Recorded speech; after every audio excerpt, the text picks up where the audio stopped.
GST बाबत केंद्र सरकारचा मोठा निर्णय 12 आणि 28% जीएसटीचा स्लॅब होणार रद्द। 5 आणि 18% हे दोनच जीएसटी स्लॅब कायम राहणार। प्रस्तावाला मंत्री गटाची मंजुरी। ऑनलाईन गेमिंग विधेयक संसदेत मंजूर। पैशाची देवाणघेवाण असलेल्या ऑनलाईन गेमिंग ॲपवर बंदी।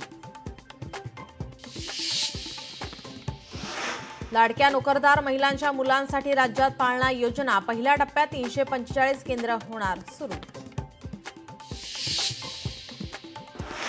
कणकवलीत सुरू असलेल्या मटका अड्ड्यावर पालकमंत्री नितेशजी राणे यांची धाड। पोलीस निरीक्षकांसह जिल्हा पोलीस अधीक्षकांना सुनावले खडे बोल। मुसळधार पावसात प्रवाशांची आर्थिक लूट केल्याच्या आरोपाखाली टॅक्सी ऑपरेटर्सवर परिवहन विभागाची कारवाई। अधिक भाडे आकारल्याबद्दल 36 जण दोषी। पुण्यातील गणेश मंडळातील विसर्जन मिरवणुकीच्या वादावर तोडगा काढण्यासाठी आता केंद्रीय राज्यमंत्री मुरलीधर मोहोळ मैदानात। मोहोळ यांच्या समवेत गणेश मंडळाची आज बैठक। शासकीय कर्मचाऱ्यांसाठी खुशखबर। शासकीय कर्मचाऱ्यांचं या महिन्याचं वेतन 26 ऑगस्टलाच होणार।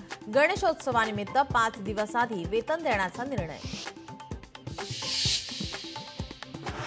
गणेशोत्सवात कोकणात जाणाऱ्या भाविकांना टोल माफी। उपमुख्यमंत्री एकनाथ शिंदे यांचा निर्णय। भाविकांना विशेष टोल माफी पास देण्यात येणार।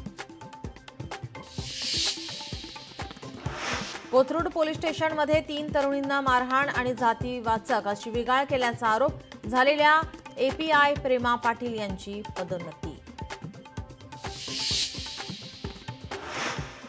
राज्यात बैलपोळ्याचा उत्साह। सर्जा राजाला नमन करण्याचा दिवस।